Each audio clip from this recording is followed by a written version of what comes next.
Okay, this is going to be a review of WrestleMania 18, or a remix of WrestleMania X8. It's the 20th anniversary for this show, and yeah, this is this WrestleMania right here. A lot of good memories, very positive WrestleMania. I just remember everybody was happy. The very next night in school, there was a lot of excitement in the air as people were reminiscing on the show.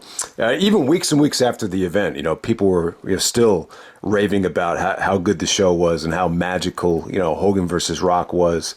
But at the same time, when I look back at this WrestleMania, it does, from a match quality standpoint, it's obviously it doesn't compare to 17 or 19. I think one of the issues with the show is when you evaluate a lot of the matches on the undercard, they're basically just matches that could have been on television. I think they could have done a better job with the actual card. And at the same time, you got a lot of unhappy guys with not getting paid what they were expecting for this show. In particularly, Kurt Angle and Stone Cold Steve Austin. This WrestleMania 18 was pretty much the catalyst, for Stone Cold walking out a couple months later. Austin actually did not show up to Raw the very next night, which is pretty well documented. But he didn't walk out officially until June of 2002. But yeah, obviously a lot of guys just they look forward to WrestleMania. They're expecting a huge payday for WrestleMania. So obviously when you got guys like Triple H and Hulk Hogan, when you look at this show, you could definitely argue that Hogan and Triple H are the two guys that really dominated, the WrestleMania main events, over the years, especially up until you get to, guys like Cena and Roman Reigns. I would definitely say within the first 25 WrestleManias, Hogan and Triple H pretty much ate up a large bulk of those main events. So, yeah, I'm not really into doing rebooking videos. I think a lot of times it's kind of like, the past is the past. There's nothing, you can do to get this show back or get this time back and restructure the whole card. But if I had a magical time machine and I had a chance to, send Vince an updated version of, what I think the card should be or what would have made for a better show, this would be it. Okay, so let me get right down to, and I wouldn't make a lot of changes, actually. A lot of the card is pretty much, I would keep the way it is, but these are some of the changes that I would make. Okay, so I would actually go with William Regal versus Diamond Dallas Page, not for the IC title. I'd actually have Edge versus Christian for the Intercontinental Championship, kind of continue their feud and maybe have their blow-off match at WrestleMania because they're in Toronto. I always thought it was kind of weird how they didn't, go back to Edge and Christian for Toronto because that's where the feud started. That's where both guys are from.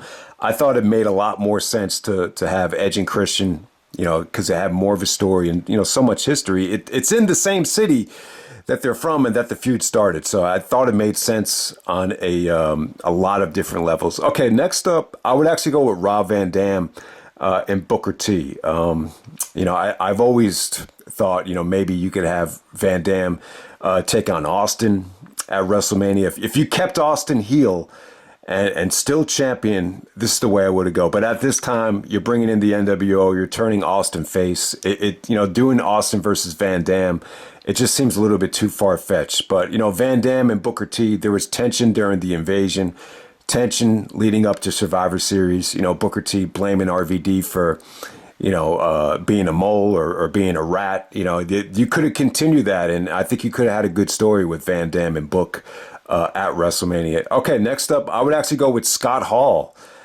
taking on Kane. So I'm assuming that Nash was actually injured here. Yeah, I don't think you saw Nash wrestle until July. They were afraid he was going to get hurt, and he actually did get hurt the first time he did wrestle. But yeah, Scott Hall and Kane, you could have had X-Pac make his, show up at WrestleMania here and steal the mask. They ended up stealing Kane's mask anyway. Why not just kind of jumpstart that feud and do it here? So yeah, maybe Scott Hall versus Kane would have been, the better way to go at WrestleMania. Undertaker versus Ric Flair. Taker and Flair was the second most positively received match of the night. It had a very well-built feud.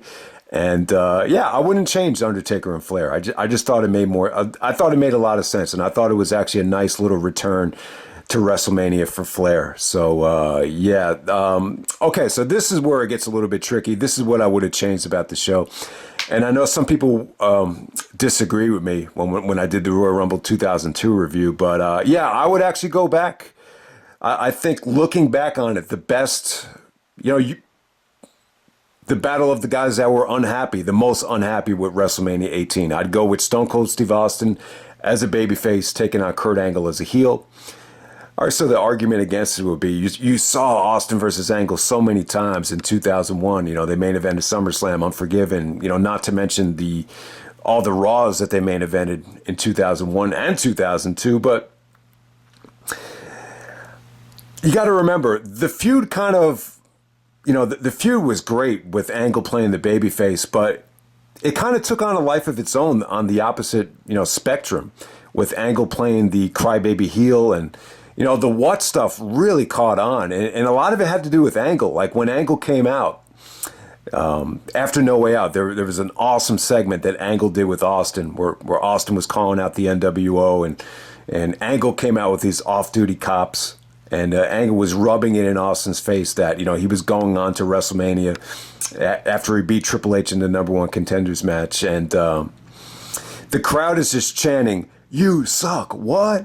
You suck, what?" And I thought they had something special there. The what stuff was really getting under Angle's skin. I mean, why not just continue it, this way with Angle as the heel, Austin as the babyface. It just the feud just kind of took on a different direction here. So I thought it would have been cool. You could have built it up as, the final encounter or the last time these guys were ever going to touch, and make it feel good. It doesn't have to be the main event. It could be like, it could go on right before where, your intermission match was going to be, and I think both guys would have been happy. I think it could have done a huge buy rate, or gotten a lot more extra buys. But yeah, I could totally understand though if a lot of people were kind of sick of seeing them wrestle. You got Scott Hall coming into the company. I guess at that time it felt like more of a refreshing match. But the bottom line is Angle was unhappy with his match. Austin was unhappy with his match. I just think that would have solved a lot of problems if they go in that direction. Okay, in terms of tag teams, I'd actually go with the Hardys and the Dudleys. Maybe just a street fight right there. At the time, they were trying to kind of, break away from, what they were doing the last couple of WrestleManias. So they incorporated the APA and Billy and Chuck. But yeah, I thought Dudleys and Hardys still had a lot of life left. I think, bringing Stacy Keibler up into the fold, I thought she looked amazing on this night. I thought the interaction she had with Jeff was definitely, eye-opening, definitely unique. And yeah, I think you give them more of a playground to, have a chance to steal the show, put them in a street fight. I thought that would have been better. I think the Fatal 4-Way Tag Team Elimination match, it wasn't as bad as I thought it was, but at the same time, it was just, it's tough to make those matches work. And I just think Dudleys and Hardys at this time, Edge and Christian are totally out of the equation. Maybe put a little bit more focus on them. I know they had the cage match at Survivor Series, but I think looking back on it, you could have got that one extra match out of them. Okay, so Rock Hogan, I would have kept the same. I just would have put Rock Hogan in the main event. I think at the time, they definitely planned the Hogan face turn. I think they anticipated that the fans were really going to be behind Hogan. But not to earth-shattering levels where Hogan was going to be treated like a god. So yeah, I would have done Rock Hogan in the main event. I think that would have gotten the same reaction no matter where you put it on the card. It was that special. It was that magical. So yeah, I would have put Jericho and Triple H, in that spot. And then you could still have Jazz, Lita, and Trish to kind of, be the match to kind of, bring everyone back up to, right before the main event, and then have Rock Hogan just main event, Icon versus Icon. They did it with Cena and Rock as the main event now for the title. I think you could have done Rock Hogan as the main event, but there was multiple reports on why that didn't happen. I remember Triple H specifically saying, you take a shit on everybody that held the championship if we don't go last. And then I heard Triple H say in other interviews that, he knew he was fucked because, he was going to be on last. And Jericho really pushed to not be on last because he kind of anticipated, what was going to happen with Rock Hogan. The funny thing is, guys, like when WrestleMania 18 happened, I didn't know what Hogan had left. And Hogan really wasn't that over. I hate to say it, like before WrestleMania. I mean, maybe in Chicago the first night when they set up the promo, but if you look at some of the promos that Hogan did leading up to WrestleMania, it wasn't the reaction that he got in Toronto. So I honestly didn't know what to expect in terms of crowd reaction. I really didn't. So what happened there really surprised the crap out of me. But yeah, that's the rebooking of the card. I don't really like to do rebooking stuff because it's 20 years ago. Like it's like you can't go back in time and fix it. So who really cares, right? But that's if there's one WrestleMania that I could do over again, that would be it because of all the the main reason I did it was because of the unhappiness with Kurt Angle and Austin. It's just funny how both guys really dominated the whole year, but as soon as Triple H and Hogan come into the equation, they have to take a back seat. And it was a huge blow to the ego for both guys. So that's pretty much why I did the rebooking for the first part of the video. So let's get to it. Let's get right down to it. All right, first match on the main show. We got William Regal defending the Intercontinental Championship against Rob Van Dam. I thought this is good stuff. Give Regal credit. 2 WrestleManias in a row. I thought he opened up the show with really good Intercontinental Championship matches. I mean, the match was really short, but at the same time, entertaining as hell. Really good stuff. He did a half Nelson suplex and dropped Van Dam right on his head. I honestly thought Van Dam was done after that. I mean, the way he sold it, I thought they had to stop the match, but. Van Dam is so flexible, and he actually does neck bridges and really flexes or stretches out his neck so he could actually take bumps like that.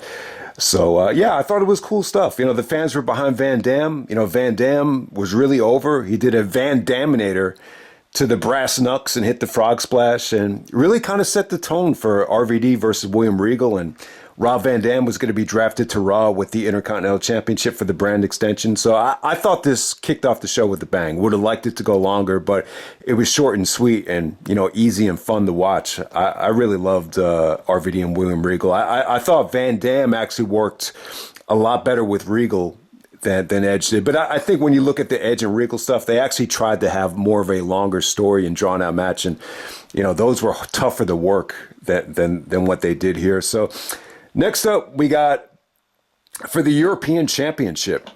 Remember, Christian was the champion of Europe, as you love to brag about.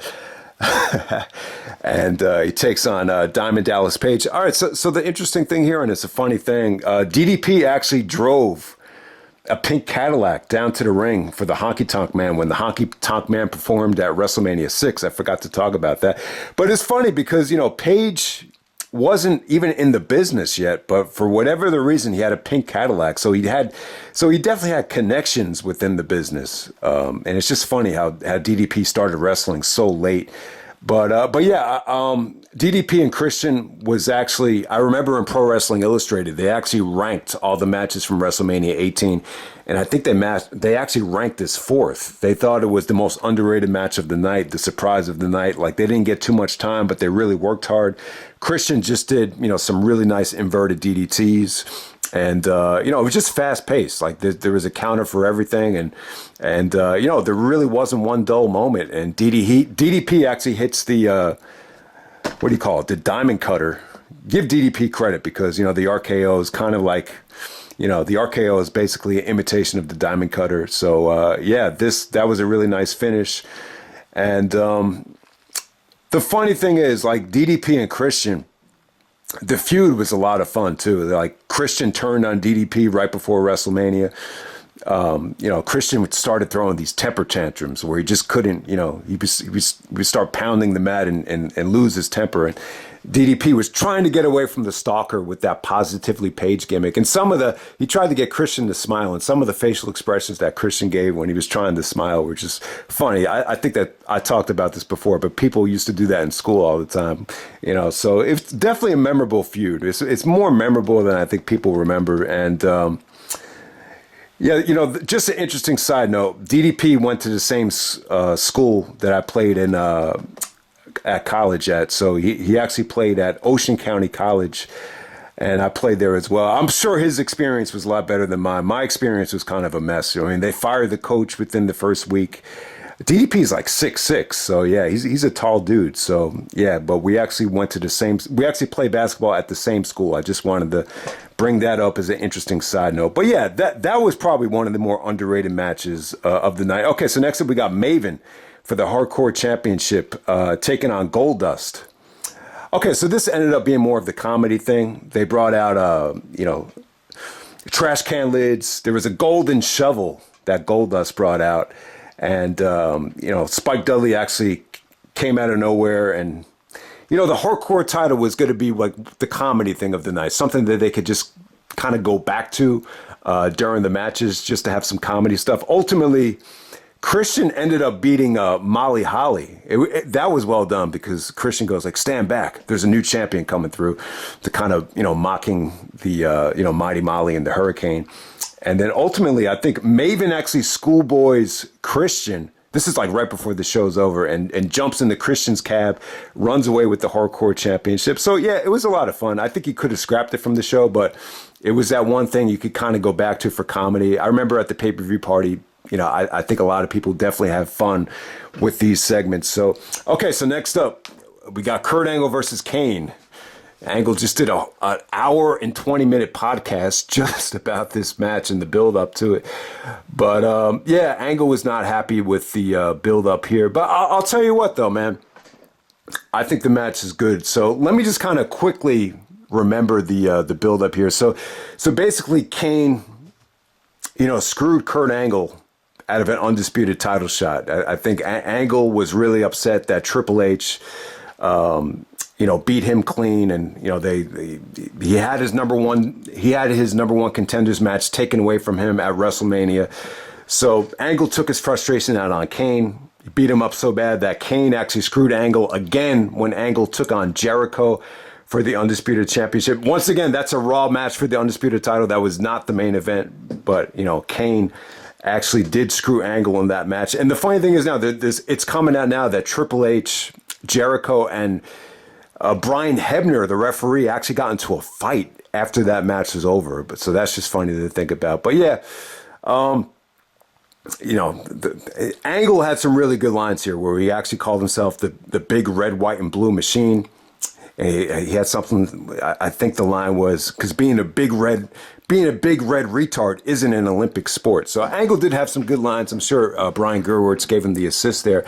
And he cut a really funny promo here because so we're coming off of the Winter Olympics in 2002, and I guess the Canadians actually won the gold medal in figure skating. So Angle goes like, I didn't win my gold medal by whining and complaining about it until someone gave it to me. I did it the old-fashioned way. I earned it. So I thought that was a great line that Angle delivered, whoever wrote it for him. But the match was good though. The match is really good. I don't think anyone was able to, get this much out of Kane like Angle did here. He was able to get him off of his feet for Germans, belly to bellies. When Kane went for his, clothesline lariat, Angle did a beautiful running belly to belly suplex off the top rope. In some ways, I don't think Angle ever looked better, like up to this point. Like he really got some good stuff out of Kane here. And they had a really good match, during the invasion when Angle became Benedict Angle and crossed over to the Alliance. I remember they had a really good match where Angle made Kane tap out to the ankle lock. I think you could have done that here. I think if they had more time, you could have done more of a drawn out finish where Kane actually taps. Kane's taking time off anyway during the summertime. I think this is a situation where you screwed Angle out of the WrestleMania main event. Just have him get a legit, solid victory here. But the finish was just ugly, man. I don't know what the hell happened here. So Angle actually did a really nice counter to the choke slam, and he rolled up Kane. But, they were like in the middle of the ring. So Angle actually had to kind of, reach back and grab the rope. And it looked bad. It looked sloppy. It looked poorly executed. It looked unnecessary. Either have Angle win with the Angle slam or have him tap out Kane once again. it's just one of those things. But Kane is really tough to move. He's a big dude, but I thought Angle really, I thought Angle looked really impressive here. I don't think he's given himself enough credit for, how good it was. The only thing that was bad was really the finish. I thought this was, definitely the best match of the night up to that point. Okay, so next up we got The Undertaker taking on Ric Flair. So Flair is the co-owner of the company here. He actually screwed The Rock. He screwed Undertaker in his match against The Rock at No Way Out with the lead pipe after he intercepted the lead pipe. So Taker was doing some nasty things here, man. He wanted to face Flair at WrestleMania. Flair wouldn't agree to it, so Taker got really dirty. And he attacked, Flair's son. I believe it was Reed Flair. And it started attacking Arn Anderson just to get Flair's attention. Then Flair's like, Undertaker, you got my attention. You got the Nature Boy at WrestleMania. And then all of a sudden, Taker didn't want to have the match. And they actually went to the, Vince and Linda McMahon at the headquarters just to get this thing done. There was even a situation where, Flair actually punched one of the fans and he filed a lawsuit. So, yeah, the promo here was actually... I forgot how well built this was, but yeah, it was good stuff, man. Taker actually didn't get a chance to wrestle at WrestleMania 6 in Toronto, so it was cool that he was able to wrestle Flair here. I'm sure he actually did wrestle Flair during Flair's first run, but yeah, this is definitely a memorable match. For whatever reason, it definitely had like nostalgia type of feel, and yeah, it was just a good brawl, man. Very, very bloody. Lots of chair shots, just, very, very enjoyable stuff. It pretty much got more time than any other match on the show, along with the main event here. And Arn Anderson actually made an appearance, hit Taker with the spine buster, which got a huge reaction. At the time, I didn't even know who Arn Anderson was, so that got a great reaction. And, when Taker was actually going for the last ride for the finish, at this time, Taker was actually not using the tombstone, so he was selling the spine buster, selling the back. So he actually, transitioned into the tombstone, and that got a great reaction. So this, it definitely felt like this is more of a WCW Super Show. And then at the same time, it really felt like this was just, a great nostalgia show for everyone in the crowd. And I think, kind of the tombstone was kind of like a throwback to the, the old school Undertaker days, when the one that they grew up watching as a kid. And this is the first time where Jim Ross and Taker ever really acknowledged the streak. At the time he was 9-0. And then after Taker puts Flair away, he's actually 10-0. He throws up 10 fingers to be 10-0. And so the streak is officially like a thing at this point. But it really wasn't until it really wasn't until WrestleMania 21 where I think they really started cashing in on it. So there we go with that. Yeah, but Undertaker and Flair, at the time, this was considered the second best match of the night. It was definitely one of the highlights of the show, without a doubt. Okay, next up we got Edge taking on Booker T. All right, so there's a lot of different reasons why they started feuding. So they had this show called The Weakest Link, and Edge was actually voted off first. So Booker T took a shot at Edge. He's like, yeah, I saw The Weakest Link, and your ass was voted off first. Now, can you dig that? And then Edge took a shot at him and saying, yeah, I was voted off first, but I only got a total of one question wrong. And Booker, how did you do on The Weakest Link? And then they show all these clips of Booker T, kind of, getting all these easy questions wrong. The only one I remember was the Thanksgiving one, where they asked him, what's the famous holiday in October where we celebrate, someone discovering America? And then Booker T's like, Thanksgiving. So he goes, well, how did you do on The Weakest Link? And then Booker T's like, I don't remember. You don't remember? So I thought that was funny. That's another catchphrase that people used to have a lot of fun with as well. But it also started over shampoo. I believe Booker T was going to get a Japanese shampoo endorsement, and then Edge stole it from him. Someone in the crowd had a sign that said, they're feuding over shampoo. What the fuck? It's probably the most disappointing match of the night. The feud was a little bit silly, but at the same time, I thought Booker T was really funny here. He did a segment with Michael Cole where he had glasses on. He's like, I'm intelligent. I got glasses, don't I? And he's like, I've just did a report on Einstein's theory of relatives. And Michael Cole's like, you mean Einstein's theory of relativity?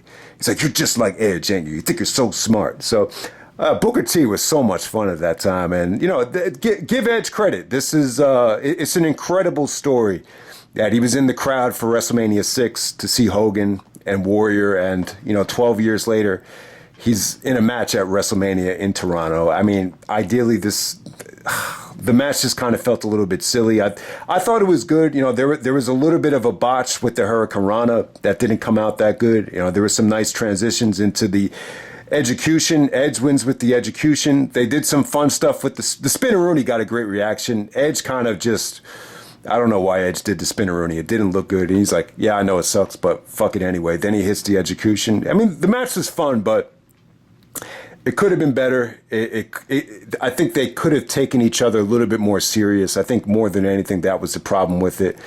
And yeah, it's just funny. People hear that the feud was over shampoo and they automatically shit on the match. But I think Edge and Booker T definitely had a better match in them. Okay, so next up we got Stone Cold Steve Austin taking on Scott Hall, Kevin Nash at ringside. Wow. Okay, the actual match. I think a lot of people just look at Austin being unhappy in the walkout and everything and just assume like the match sucked, like Austin should have been something better. But I'd be lying if I said that the match wasn't fun. I think it was good.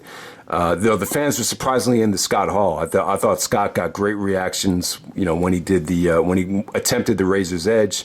When Scott actually did the stunner, I thought that got a great reaction. And the match was fun. The Scott Hall sold the stunner really well here. I mean, it was, I wouldn't say he sold it, to the point where it actually made the match better, but he kind of sold it like Shane McMahon, where it was just entertaining and the crowd popped huge for it. Nash was actually at ringside, was definitely a nuisance at ringside, but I thought Nash actually added to the match. It definitely felt like more of a handicap match. The odds were stacked against Austin. I thought it was fun. It was fun. Jim Ross actually called it a slobber knocker after it was over. So there's a misconception that the match sucked and all that stuff. And that's just not the case here. I mean, obviously Austin, has stated on several occasions that Scott Hall was not the guy to face. I think if Austin had his way, it would have been. I think he probably wanted to keep the title and go back to what they started with Triple H and them being the two-man power trip and how, Austin blamed Triple H for them, losing the tag team titles. I think if Austin had his way, that's probably what he envisioned for WrestleMania. That was probably the long-term plan. And, I've even heard Austin say that he deserved the spot that The Rock was in to take on Hogan. I think that would have been tough, though. I think had Austin wrestled Hogan, I think there's a good chance they would have booed Austin. I think at the time there was a severe burnout, and this is why I think they needed the brand extension. I think a lot of the fans were definitely burned out on Rock and Austin. That, who knows? I mean, that would have been a little bit deflating to have on Austin's catalog to get booed against, Hogan at WrestleMania. So in some ways, I'm glad it didn't happen. But, the Scott Hall match, I mean, I think the other alternative win, if Nash was healthy, Austin versus Nash, it could have been something special. When Austin signed with the WWF, the champion at the time, I believe was still Diesel, was still Kevin Nash. So, maybe that could have got Austin's juices flowing a little bit more positively, heading into the match. But hey, Vince was bringing back the NWO. Obviously Vince's biggest nemesis is Stone Cold Steve Austin. So someone from the NWO had to take on Austin. So you definitely understand it. But it's a little bit bittersweet. It's a little bit weird. 20 years ago. So it's the 20th anniversary. And this month, in a couple weeks, Austin is going to return at WrestleMania. And, 20 years after the fact, Scott Hall has passed away. So, but yeah, like I said, man, Scott Hall doesn't get enough credit. The bottom line is, Razor Ramon, Scott Hall had one of the best matches in WrestleMania history. They actually show clips of Razor at WrestleMania 10 in the video package at this show. So it's not like he's just wrestling a nobody. He is Scott Hall. He is Razor Ramon. He is somewhat of a legend. He was never champion. He probably deserved to be champion, but I'll definitely say this. I think the problem with Scott Hall is just a reputation. I do remember that, there were rumors that he was drinking the night before. I don't think he definitely wasn't drunk for the match. That's not an accurate statement. But I think he has such a negative reputation over the last couple of years in WCW that you just didn't know what to expect from him. And then you have the whole plane ride from hell situation. So, yeah, this return was, definitely not a positive experience for Scott Hall. But at the same time, give Scott credit. I thought he actually looked pretty good in the Plane Ride from Hell documentary. When the firings happened, it seemed like he took the brunt of the responsibility. But when you look back at it now, it kind of seems like he was, he was kind of ribbed by Mr. Perfect with some drugs, and maybe that's why he passed out the way he did. But hey, the match is over with. Yeah, Austin goes home. Doesn't show up to Raw. It's just one of those situations. This is a loaded card. There's a lot of politics involved, and the two guys that suffered the most were Stone Cold and Kurt Angle. Angle, even after Angle's match with Kane, you could tell there's actually a bonus promo or a post-match promo where he's like, I don't give a shit if I'm wrestling at WrestleMania or Mobile, Alabama. I always give my best. So you could tell Angle was upset too. So the funny thing is, Austin has stated, after setting records at WrestleMania 17, he felt like he deserved the chance, to be on the show. But he was just in a weird spot. I think the heel turn definitely hurt Austin. And on top of that, you got the two most powerful, arguably the two most political wrestlers of all time in Hogan and Triple H coming back. It's just a mix. It's a perfect storm of just, everything that was going to be, against him on this night. Okay, so next up we got Billy and Chuck defending the tag team belts against the APA, the Dudley Boyz, and the Hardys. This is a four corners elimination match. Not as bad as I remembered. Not a bad match at all. I thought the Dudley's entrance with Saliva playing them down to the ring, and Stacy looked incredible. This is the best I think Stacy's ever looked. I mean, she looked great. I thought some of the stuff between her and Jeff Hardy was definitely the most memorable stuff on the match. The APA actually won the tag team turmoil to put themselves in this match, but they were quickly eliminated. The elimination stuff really worked here. I forgot how good this was. It really was good. There was a table bump that came out of nowhere that Devon took. I thought that looked really good. I thought the Hardys were really clicking on all cylinders. Hardys and Dudleys both looked at the top of their game here. They were really trying to steal the show. I remember Jeff saying that he was determined to top the TLC matches, but if they don't let you in the playground, like, how are you supposed to do that? It's just tough. But I thought the Hardys made the most of the situation here. Billy and Chuck were clearly playing heels. They clearly were trying to go for more of outsmarting these guys than trying to go out there and tear it up and put it on a great match. But Billy and Chuck retained the tag team belts. I just think at the time, the Dudleys and Hardys have been champions so many times that they were trying to do something different.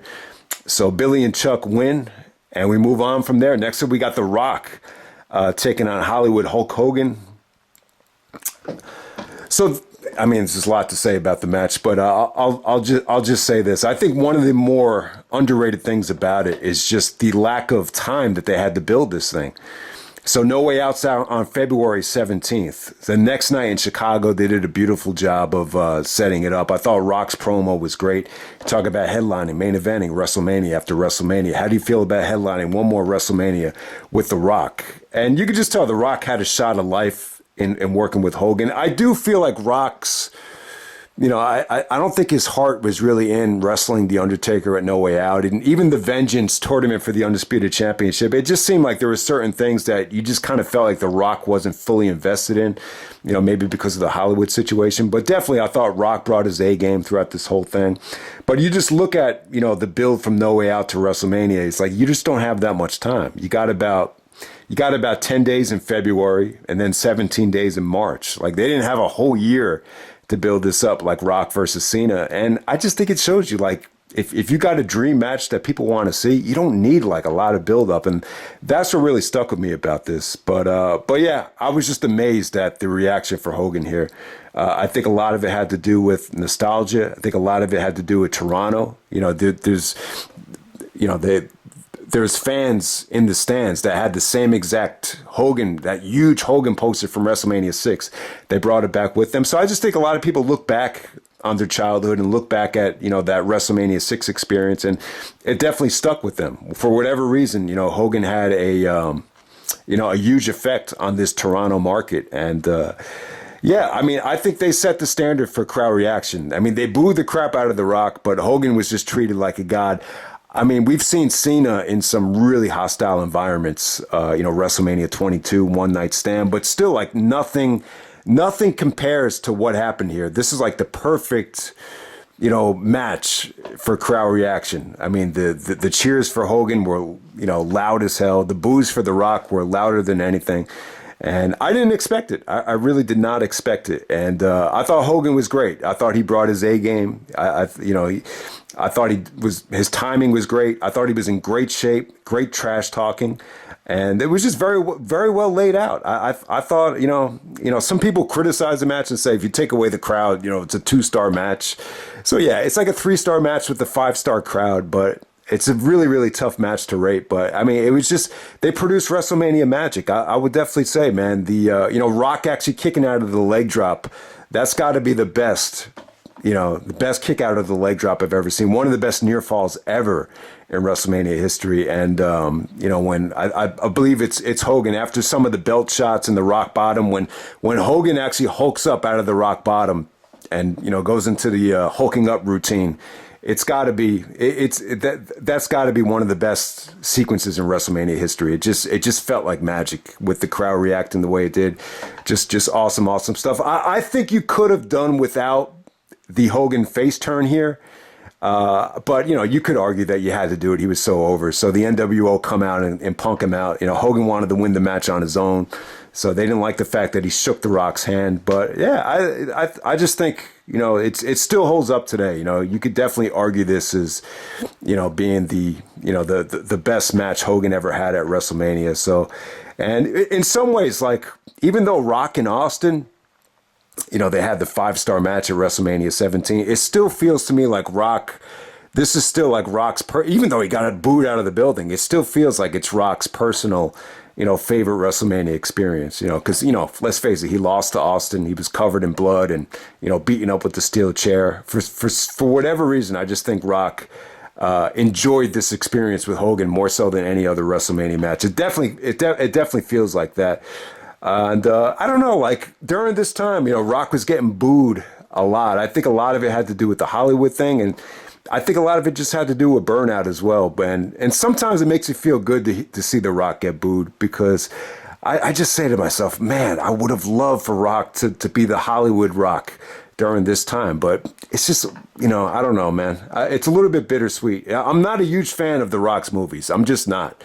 So it still irks me that he spent so much time in Hollywood, because I just see like what you could have done here with a Rock heel turn, and just having him stay on the main roster and not it just seemed like it was too often where he'd come back for WrestleMania and then he would just leave again. I'm like I said, guys, I'm not a huge fan of The Rock in Hollywood. I mean, there's not that one movie where The Rock really blew me away as an actor. I really can't buy into him.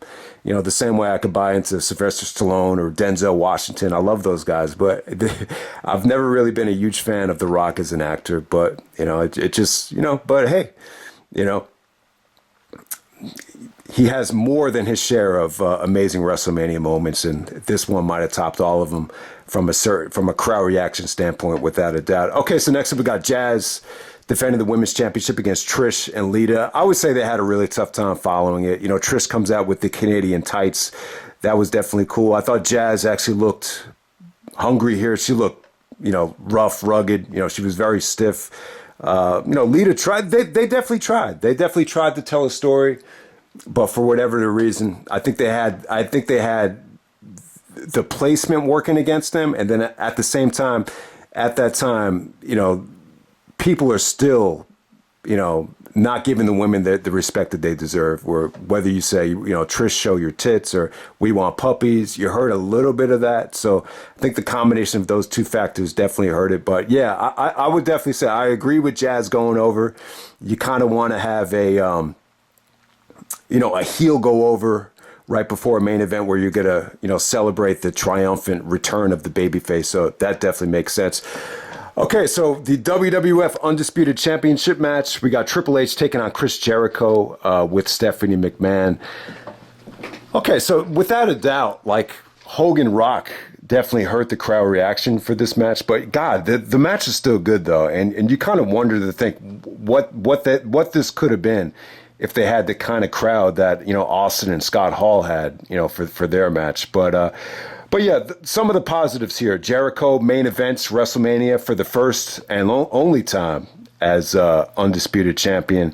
So I was very proud of the moment for Jericho. I thought Triple H and Jericho had great chemistry in the past. I think they had a great history. There was real life tension in 2000. There was real life tension leading up to this match with the Hebner stuff, with the Angle versus Jericho heel versus heel match on Raw.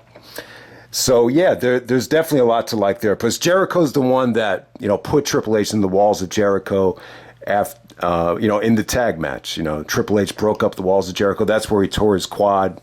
Added fuel to the fire to actually do the walls of Jericho on the announce table.